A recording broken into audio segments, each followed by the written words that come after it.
E nesta quarta-feira, 12, o deputado estadual do Rio Grande do Sul, professor Cláudio Branchieri, do Podemos, desmascarou durante o seu discurso William Bonner, que deu a seguinte notícia. Desde que o Brasil adotou o real como a moeda nacional, nunca houve uma inflação tão baixa num mês de janeiro, 0,16%. William Bonner, no Jornal Nacional, estava numa felicidade inexplicável. Ah, feliz. O que não faz uma boa verba pública, né? O deputado Ralelino, do PT, tentou contra-argumentá-lo. O que eles diziam? O Brasil não cresce 1%, o desemprego vai caminhar, vai virar uma Venezuela. Mas sobrou não apenas para ele, mas toda a bancada do PT. Confira, e se gostar, por favor, dê um joinha, comente, compartilhe e inscreva-se no canal se ainda não é inscrito. Ontem saiu o IPCA 15. Aliás, ontem saiu o IPCA do mês de janeiro, 0,16.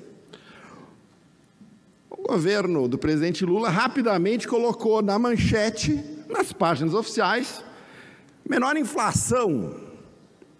O Brasil registra menor IPCA em janeiro desde a criação do Plano Real.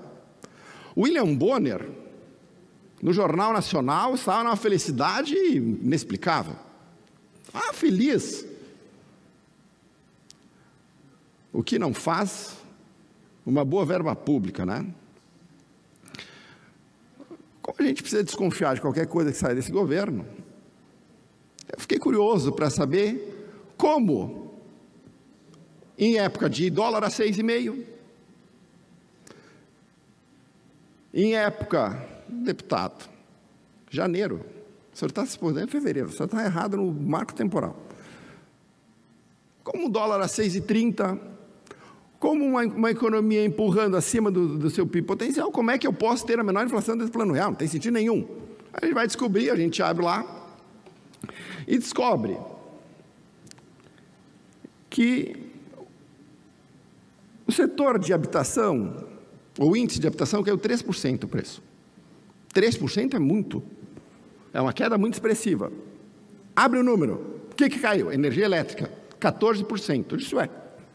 Diminuiu a tarifa? Não. Veio o bônus de Itaipu. Está na conta dos brasileiros. R$ 16,66 em média, que representaram mais ou menos 14,5% da conta dos brasileiros.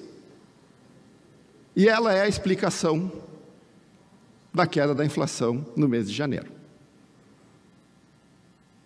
Sem o tal bônus da Itaipu, vocês sabem qual é o índice de inflação? 0,71. Vocês querem que eu diga anualizado? Quase 9.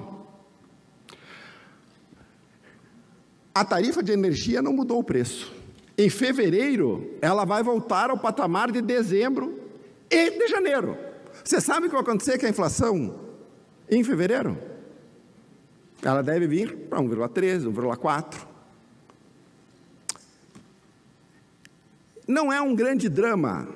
Primeiro, porque é um problema de cálculo aqui, porque algo que não é efetivamente, não mexe no preço da tarifa, não deveria estar calculado num índice que mede a variação de preços. Porque o IBGE resolveu pegar um bônus colocado na conta, que não mexe na tarifa do preço, e dizer que isto baixou o preço da tarifa é um mistério ou uma mágica que a gente tem que pedir para o Postman, o que ele está pensando. Mas a verdade é que o preço da tarifa baixou 0 centavos. E, portanto, o índice de inflação, aos 15% a menos no preço da energia elétrica, não é um fato consumado. Em fevereiro, isso volta. Não é um problema a gente discordar se devia entrar no cálculo do índice de preço ou não. O problema é o governo, sabendo o que aconteceu, divulgar esta mentira para a pessoa comum, para que ela ache que o índice de custo de vida é a caristia que efetivamente está acontecendo, que a deputada Laura Cito bota uma venda nos olhos para não ver, porque quando veio a guerra da Ucrânia, a deputada Laura Cito foi em todos os supermercados e botou ticketzinho, culpa do Bolsonaro, culpa do Bolsonaro, culpa do Bolsonaro. O café que ela botou, culpa do Bolsonaro, 23, está 30. E de quem é que é a culpa? Do Bolsonaro. Porque acabou com os estoques reguladores. Eu estou te falando, rapaz. Nunca assumem a responsabilidade de nada. Ou é alguém que saiu, ou é alguém do futuro. Eles nunca são culpados. E esse é o problema do discurso público. Ou vocês têm coerência, ou vocês vão ser desmascarados todos os dias aqui nessa tribuna. Obrigado, presidente. Nunca é mérito do presidente Lula. Nunca, nunca. Antes de iniciar o governo, deputado Leonel Hadi, o que eles diziam? O Brasil não cresce 1%, o desemprego vai caminhar, vai virar uma Venezuela. O Brasil cresceu 6% em 2 anos. Antes de Lula iniciar, 32 milhões de brasileiros, homens e mulheres, passavam fome. O presidente Lula já tirou 14 milhões de pessoas. Bom, nunca é mérito do presidente Lula. É bem verdade que o índice que foi colocado tem neste mês este crédito estabelecido pela energia elétrica. Mas também é bem verdade que a inflação, no seu todo, não é o mundo ilusionista que, por vezes, vem a esta tribuna. Então, vamos colocar o debate a sentar com razoabilidade, com responsabilidade. O deputado Halley começou agora a legislatura, deputado Pazinho. Então, ele não sabe aqui tudo que a gente já desmascarou aqui. Uma das coisas que a gente já desmascarou usando essa tribuna foi os tais 33 milhões de pessoas passando fome, tirado do Instituto Pensan, que é praticamente uma ONG petista, sabe? Feito sem nenhuma base metodológica, já destruímos o estudo. Ninguém sério usa esse dado como referência para a fome no Brasil em 2021, a não ser a bancada do PT, que não teve a capacidade de olhar de onde sai o dado, ver a metodologia e ver que ele é uma fraude escancarada.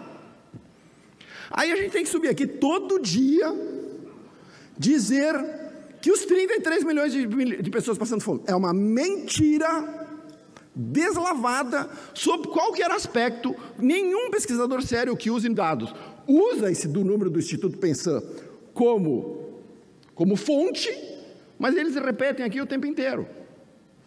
A fila do osso, até hoje, se eu quiser ir no Google, eu pego a fila do osso, ali num bairro de Fortaleza, onde se distribui osso, sei lá, porque cargas d'água se distribui osso lá, não é? Só que isso, na cabeça deles, virou a fila do osso da pessoa pobre. Claro que nós da direita não usamos essa falácia, isso é mentira. Nunca houve fila do osso no Brasil, a não ser que a Fortaleza, esta fila do osso que tem lá, seja a fila do osso que eles estão se referindo. Instituto Pensan.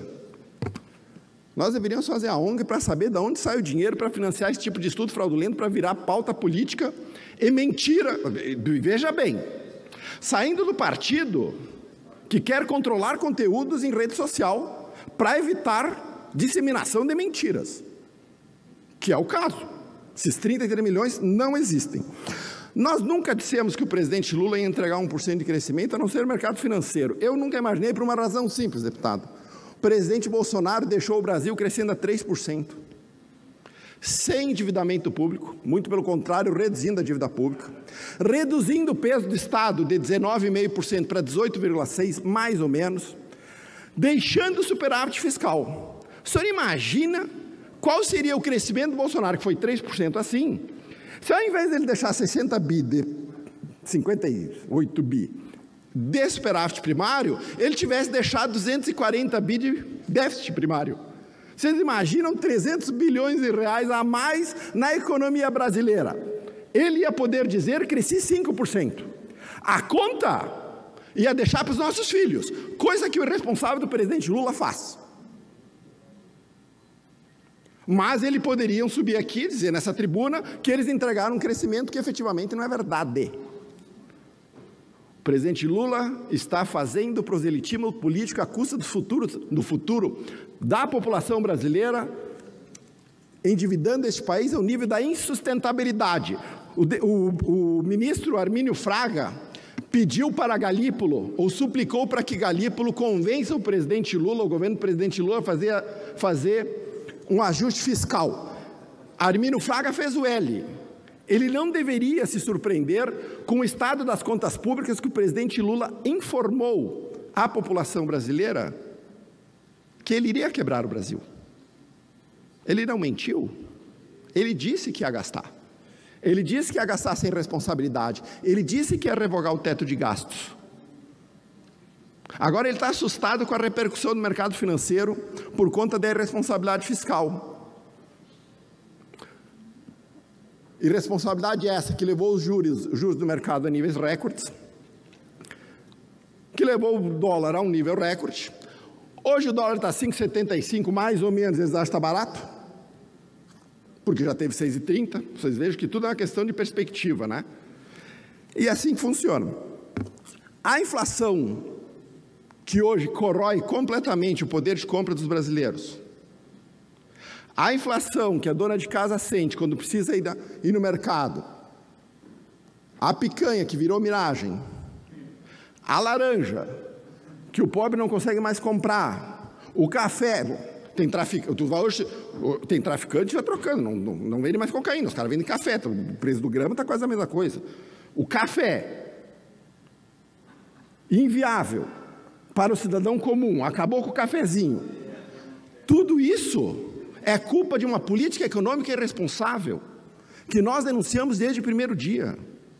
Nós não estamos falando dos problemas econômicos no dia 11 de fevereiro de 2024. Nós alertamos desde o dia 2 de fevereiro de 2023. Desde o primeiro pronunciamento. É problema. Podem falar, podem mascarar, podem ficar brabo com a reação da extrema-direita, que simplesmente cobra coerência. Se qualquer coisa que acontecia de ruim, a culpa era do Bolsonaro, e tudo que acontecia de bom, a culpa é de outros, que é efetivamente o que acontece hoje com o PT, tudo que é de bom é mérito do presidente Lula, tudo que é ruim é culpa do Bolsonaro. Se vocês entendem que esse discurso tem sentido para a população, é porque vocês não conhecem o brasileiro médio. O brasileiro já não aguenta mais esse tipo de desculpa. O presidente Lula está fazendo uma rodagem, está rodando o Brasil para tentar vender o governo dele, que é ruim.